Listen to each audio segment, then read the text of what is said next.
어제 코로나19 신규 확진자 23일 만에 600명대로 내려왔습니다. 그리고 서울 동부구치소에서는 누적 확진자가 1,000명을 넘어섰고요. 대규모 감염 사태를 놓고 정치권에서는 책임 공방이 이어지고 있습니다. 이딴 악재에 대통령 국정 지지도 정권 출범 이후 최저치로 떨어졌는데요. 주요 전국 이슈를 최민희 전 더불어민주당 의원, 박정하 전 청와대 대변인 두 분 모시고 말씀 나눠보겠습니다. 어서 오십시오. 안녕하세요. 안녕하세요. 먼저 코로나19 상황부터 짚어보고 가겠습니다. 정부가 오늘로 이제 끝나는 사회적 거리두기 단계 조치를 이제 2주간 더 연장하기로 했습니다. 어제 정부 발표 내용 듣고 이야기 나누겠습니다. 다만 수도권 주민의 이동량이 11월 거리두기 격상 전보다 34% 정도 감소했고 감염 재생산 지수도 1에 가깝게 지속 감소하는 등 그런 긍정적인 지표들이 확인되고 있습니다. 이번이 마지막 고비라고 생각합니다. 이번 고비를 잘 넘기면 예방접종과 치료제를 활용하여 소중한 일상을 조금씩 회복하는 단계로 진입할 수 있을 것입니다. 네, 어제 800명대, 오늘 이제 600명대로 떨어졌습니다. 하지만 정부가 굉장히 신중한 입장을 보이고 있는데요.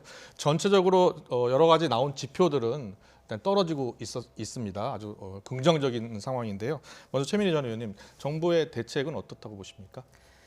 우선 정부의 대책도 중요하지만 예. 저는 더 중요한 것은 국민들의 협조 여부라고 생각합니다. 예. 그러니까 이게 정부는 방향을 잘 제시하고 투명하게 정보를 공개하는 것 이거 같고 그다음에 이 정부 대책의 성공 실패 여부는 예. 결국 국민이 결정하는 것 같아요. 그래서 대한민국은 여전히 K 방역이 잘 작동 중이고 예. 국민들의 신뢰도 거의 60% 가까이 됩니다. 그래서 이 부분은 특정 정파적 입장에서 어떻다기보단 우리 자신을 믿고 대처하면 좋지 않을까 싶고요. 예. 그다음에 이게 3단계로 올려야 한다, 2.5단계 두어야 한다 말이 많았지만 저는 3단계로 올리는 건 무리라고 생각합니다. 예.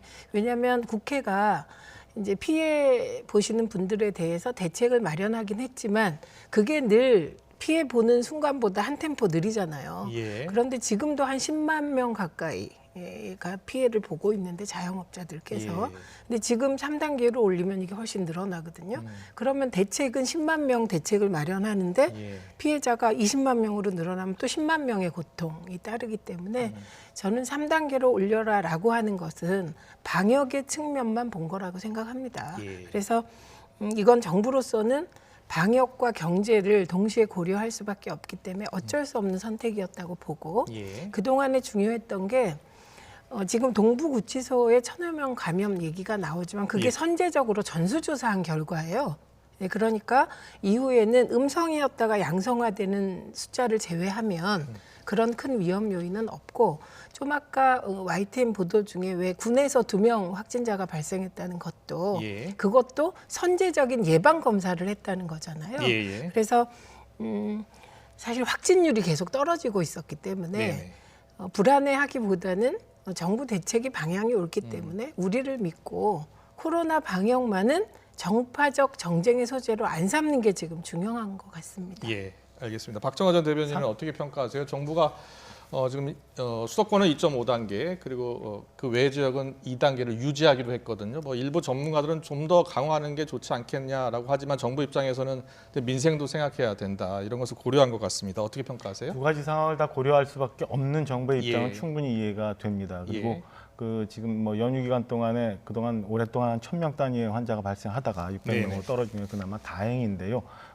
지금 정부가 실시하고 있는 2.5단계가 사실은 3단계가 크게 차이가 없는 상황이에요. 그럼 예. 현재 고통을 받고 있는 자영업자들의 상황을 고려를 한다면 이 효과가 만약에 효과가 있는 거로 입증이 된다면 저는 전문가들이 얘기하는 것처럼 아주 단기간이라도 극단적인 3단계의 방법을 써서라도 빨리 이 고비를 넘어가야 된다라는 것도 일리가 있다고 생각을 합니다. 예. 연휴 기간 동안에 이제 숫자가 좀 줄어들었으니까 내일부터 다시 이제 활동을 하기 시작하잖아요. 예. 내일하고 모레의 확진자 추세를 좀 보고 저는 한번 다시 좀 고민을 좀 해야 되는 상황이라고 판단을 합니다. 그래서 예. 내일하고 모레 확진자 수가 지금처럼 뭐 600명, 500명 단위로 줄어든다면 지금까지 있었던 2.5단계, 2.5 플러스 알파 단계가 좀 성공적이라고 보고 예. 그냥 진행을 해도 되지만 만약에 다시 또 확산 추이가 좀 보인다면 저는 좀 더 강한 그리고 아주 극단적인 방법이라도 빨리 끝내버릴 수 있는 그런 방안을 좀 고민해야 된다라고 생각을 합니다. 예, 알겠습니다. 최근에 코로나19 확산세 과정에서 보면 취약 시설에 확진자들이 많이 급증하고 있는데요. 동부구치소 관련해서는 지금 확진자가 오늘 또 추가가 돼서 1,000명을 지금 넘었습니다. 이와 관련해서 정부의 좀 초동 대응이 좀 너무 늦지 않았냐 이런 지적이 있는데 거기에 대해서는 박정원 대표님 일반적인 전체 상황에서의 방역에 대해서는 저희 뭐 그 방역 당국 그리고 그 협조해주고 있는 국민들 예. 그리고 고생하고 있는 의료진들에 대해서 박수를 얼마든지 보낼 수 있는데 저는 동부구치소나 아니면 일부 요양병원에서 발생하고 있는 집단 감염 사태에 대해서는 질병청도 그렇고 관계 행정부서도 그렇고 굉장히 무책임하다는 비난을 받을 수밖에 없는 상황으로 가 있다. 예. 그리고 과거 봤습니다마는 사스, 메르스, 지금 뭐 코로나 이렇게 해서 언제든 이 집단 감염의 질병이 우리 사회를 덮을 수 있는데 예. 이번 기회를 통해서라도 또다시 이런 일들이 반복되지 않도록 한번 저는 점검하고 무엇이 잘못됐는지에 대해서 챙겨볼 필요는 충분히 있다고 보고요. 예. 지금이라도 동부구치소 문제, 그다음에 일부 요양병원에서 일어나고 있는 그 굉장히 심각한 상황에 대해서는 질병당국도 그렇고 행정부처도 그렇고 저는 무언가의 책임을 지고 극단의 방법을 써서라도 종식시킬 수 있는 방법을 빨리 찾아내야 되는 게 급선무라고 생각을 합니다. 예, 무엇이 잘못됐는지 일단 파악하고 대책을 세우는 게 중요하다는 말씀해 주셨는데 최민희 전 의원께서는 이 방역을 정쟁화해서는 안 된다라고 강조를 해주셨는데 국민의힘에서는 대통령과 여당의 사과를 요구하고 있어요. 어떻게 보세요? 그러니까 사과할 일이 있으면 사과해야 되겠죠. 그게 그러니까 바뀌어야 뭐 이렇게 전진하는 거니까요. 예. 근데 예를 들면 개별적인 상황 하나하나에 대해서 대통령께서 다 사과한다면 그거는 저는 거꾸로 그 단위의 책임자들을 너무 무시하시는 거라고 생각해요. 예. 그러니까 예. 대통령께서 동부구치소 소장이 아니신데 그 상황을 어떻게 하나하나 사과하겠습니까? 그리고 저는 조금 이제 야당 쪽 정치인들한테 부탁드리고 싶은 건 그분들이 세월호를 입에 올릴 때 어떤 심정일까 좀 이런 생각을 하게 됩니다. 예. 만약에 세월호가 문재인 정부의 잘못이면 입에 올려도 되는데 사실 저는 세월호를 잘못 처리한 것이 박근혜 전 대통령의 탄핵으로 이끄는 정서적 요인이었다고 보거든요. 예. 그런데 세월호를 자꾸 끌어들이는 건 누구에게 도움이 될까? 가슴 아픈 사람에게는 상처를 헤집는 게 되고 예. 야당에게는 자신의 잘못을 다시 일깨우게 되는데 좀 그런 비유는 안 하시면 좋겠다고 생각합니다. 그다음에 예. 오히려 이게 걱정이 되는 거죠. 집단 감염은 생활하는 단위가 집단이라는 거잖아요. 우리가 메르스 이후에 병원의 병상의 숫자가 예. 6명이었다가 4명으로 주는 것이 권고사항으로 바뀌거든요. 그러면 지금 구조적인 대책이라는 건 지금 그 구치소나 뭐 이런 데에 집단 감염, 뭐 작게는 뭐 4명부터 10명 이렇게 되잖아요. 그럼 이분들을 몇 사람 이하로 줄이는 수용을 해야 되지? 예. 이런 고민이 시작된단 말이죠. 그러니까 아까 말씀하신 특단의 대책에 대해서 동의를 하는데 예. 그걸 구체적으로 얘기하면 재소자가 한 방에 머무는 숫자가 사실 1인 독방일 경우 가장 안전하고 2인까지가 안전한 거잖아요. 그러니까 그러면 이게 그 재소 시설을 얼마나 만들어야 되냐? 결국은 이제 예산 문제. 그럼 이거 더 고민하면 구조적으로 우리가 취약한 부분에 대한 복지 문제 이런 근본적인 문제로 환원이 되거든요. 예. 그래서 일단은 그 고민은 국회가 하고 지금 할 일은 집단 감염이 일어나는 시설에 대한 집중 관리 이 부분에 대한 특단의 대책이 더 필요하다면 마련해야 될 것 같습니다. 그런데 반성해야 될 부분은 예. 분명히 있다고 보여져요. 그러니까 제 기억으로는 작년 2월경 처음 이제 코로나가 굉장히 많이 번져갔을 예. 때 우리 질병당국에서는 5만 병상을 확보하겠다고 발표를 당시부터도 했었어요. 예. 그게 사실은 최근에 이게 수도권으로 많이 퍼지면서 병상 부족에 대한 얘기가 많이 있었잖아요. 그럼 과연 질병당국은 그동안 뭘 했느냐? 예. 이런 걸로 이제 따져 들어가 보면 자, 동부구치소 보면은 10월 중순경에 이게 확진이 시작이 된 걸로 확인이 돼요. 그 이후에 그 시점에 과연 우리 그 동부구치소의 담당을 하고 있었던 법무부는, 그리고 그 법무부의 수장인 추미애 장관은, 예. 그리고 우리의 청와대는 예. 뭘 하고 있었는지에 대해서 돌아볼 필요는 분명히 있다고 봅니다. 지금 그 일부 보도에서 보였지만 재소자들이 살려주세요라고 하는 그 사진들도 봤잖아요. 예. 그 안에서 얼마나 어떤 일이 일어났는지, 지금 뭐 일부 보도를 통해서 들려오는 소리는 참 상상할 수도 없는 그런 일들이 있었거든요. 예. 그럼 그 건에 대해서는 분명히 잘못된 부분을 정리해야 되고, 예. 지금 뭐 일부 청송이나 아니면 뭐 강원 북부나 이송을 하고 있는 게 과연 옳은, 그다음에 그럴 수밖에 없는 처방인지에 대해서 다시 한번 좀 검토를 해볼 필요 있지 않나라는 생각이 들고요. 예. 요양병원 한번 얘기를 해보면 구로 등 요양병원에서 굉장히 심해질 때 내부에서는 엄청나게 그 병원 안에서는 코호트 격리되면서 심각한 걱정들을 하면서 질병당국에 도와달라는 호소를 했다는 거예요. 예, 근데 예. 질병당국에서 크게 반응이 없이 지나간 부분들도 있었거든요. 다시 반복되지 않기 위해서는 저는 이런 부분들을 한번 점검해보고 과연 정부 당국이 어떤 일을 해야 되는지에 대해서는 좀 냉정히 봐야 될 부분이고, 이에 대한 비난 또 받아들여야 된다고 저는 생각을 합니다. 네. 뭐 하시면 야당은 짧게. 뭐 편하시죠. 비판만 하면 되고 예. 비난만 하면 되는데, 예를 들면 지금 이 시기 코로나19와 관련한 집단 감염이 대한민국에서만 벌어졌느냐? 그게 아니에요. 미국에서도 벌어지고 있고 스페인, 이태리 다 벌어집니다.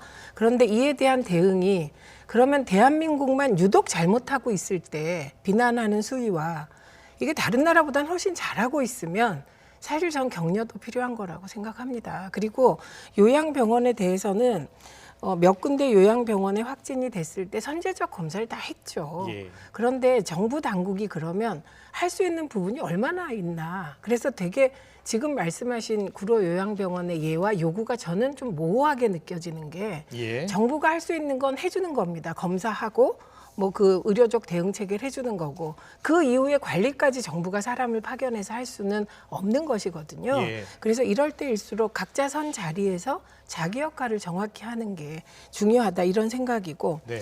그리고 저는 10월 중순에 동부구치소에서 코로나 환자가 발생했다.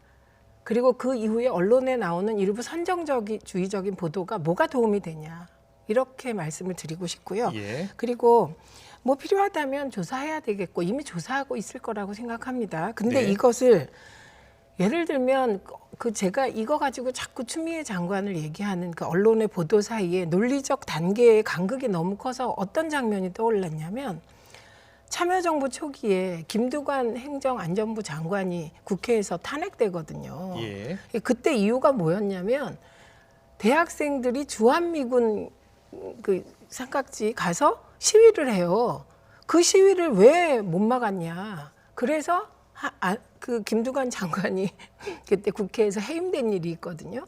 그 김두관 장관이 그걸 어떻게 알겠습니까? 그래서 해임된 그 장면이 떠오르면서, 오히려 왜 야당은 동부구치소 내에 단계의 책임을 물을 사람들에게 책임을 물으라고 하지 않고 예. 무조건 장관이고 대통령인지, 이런 게 정치 공세로 보인다는 거예요. 뭐 하실 말씀 더 있습니까? 상황 파악이 필요한 거죠. 예. 이제 12월 중순에 동부구치소에서 집단 감염이 발생이 되기 시작하고, 예. 이후의 사태에 대해서 과연 그럼 교정 당국 책임자인 법무부가 얼마나 신경을 썼느냐. 예. 그러면 당시에 안 했던 게 지금 어떻게 장관이 알 수 있었느냐, 이런 말씀하시는데, 아니에요. 그럼 최근에 총리와 장관이 수호차례 간 이유는 뭐라고 또 설명을 해야 되는지, 이런 것도 반론이 되거든요. 제 말을 왜곡하시면 곤란한 게, 제가 그때 장관이 알 수 없다고 말하지 않았어요. 그걸 어떻게 단계를 건너뛰어서 장관에게 책임을 묻냐.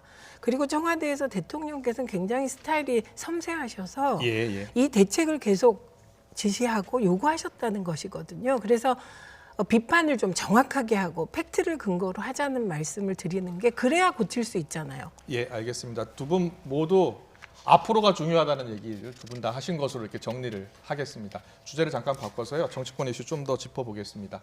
지금 정치권 새해 첫날 민주당 이낙연 대표가 써올린 이명박, 박근혜 두 전직 대통령에 대한 사면론으로 술렁이고 있는데요. 관련 발언 듣고 오겠습니다. 사회 갈등을 완화하고 국민 통합을 이루어야 합니다. 그래서 전진과 통합이 함께 실행돼야 한다. 이렇게 말씀드렸습니다. 그 신년 인터뷰에서 전직 대통령 사면 말씀하셨는데요. 적절한 시기에 대통령님께 건의드릴 생각입니다. 지금까지 전혀 그런 얘기 들어본 적 없어요. 거든요. 네. 그래서 그에서 어떻게 생각하시는지. 나 지난번에 만났을 때도 내가 그런 얘기 들어본 적이 없어요. 전직 대통령의 사면을 선거에 이용하려는 시도가 있다면 그것은 용납할 수 없는 일입니다. 네, 지금 이낙연 대표는 국민 통합을 이유로 들었습니다. 하지만 그 진위를 놓고서는 다양한 해석들이 나오고 있습니다. 사면론 건의 배경을 최민희 전 의원은 어떻게 보세요? 이 공은 예. 이낙연 대표가 쏘아 올리셨다고 평가하는 건 곤란해요. 아, 예. 이건 김종인 위원장이 예. 이명박 박근혜 대통령의 행적에 대해서 사과하면서 이미 공을 쏘아 올리셨죠. 예. 지금 화면에서 보이는 저 불쾌함은 주도권을 이낙연 대표가 가져갔고 사실은 지금 갑자기 사면 정국으로 바뀌었거든요. 그러니까 이 부분에 대한 불쾌함의 표시이신데 예. 이 공을 쏘아 올린 건 김종인 위원장이시기 때문에 뭐 다시 또 주도권을 가져가셔서 잘 해결하지 않을까 싶은데 예. 중요한 것은 이제 국민적 공감대이겠죠. 네네. 국민적 공감대고 정치인이 어떤 의도를 가지고 어떤 행위를 하는 걸 어떻게 탓합니까? 예. 다만 그런 의도적으로 사면을 이슈화했는데 그 결과가 의도한 바대로 되면 지지율이 오르는 거고 예. 의도한 바대로 되지 않으면 또 지지율이 떨어지면서 책임지는 거거든요. 그래서 이제 좀 지켜보면 되는데 어쨌든 국민적 공감대와 예. 두 대통령께서 이건 이제 1월 14일이면 박근혜 전 대통령도 법적 절차가 다 끝나잖아요. 예. 그러면 법원에 불복하시는 게 아니면 일정한 사과가 있어야 한다고 생각합니다. 예. 박정화 전 대변인은 이제 청와대에 계셨으니까 이번 사안을 놓고서 사전 교감이 있었을 가능성도 있고 교감이 없었을 가능성도 있는데 이낙연 대표의 사면 카드는 사전에 청와대와 어느 정도 교감을 했다고 보십니까? 그렇지 않다고 보십니까? 전직 두 대통령의 사면권은 언젠가는 나올 수밖에 없는 휘발성이 큰 예. 논제였어요. 근데 지난 연말을 돌이켜 보면은 그 정부 여당이 굉장히 곤혹한 상황으로 많이 갔었잖아요. 예. 저는 그래서 청와대 개편, 내각 개편 등등 있었던 일련의 전국 수습책 차원 중에 하나로 저는 예.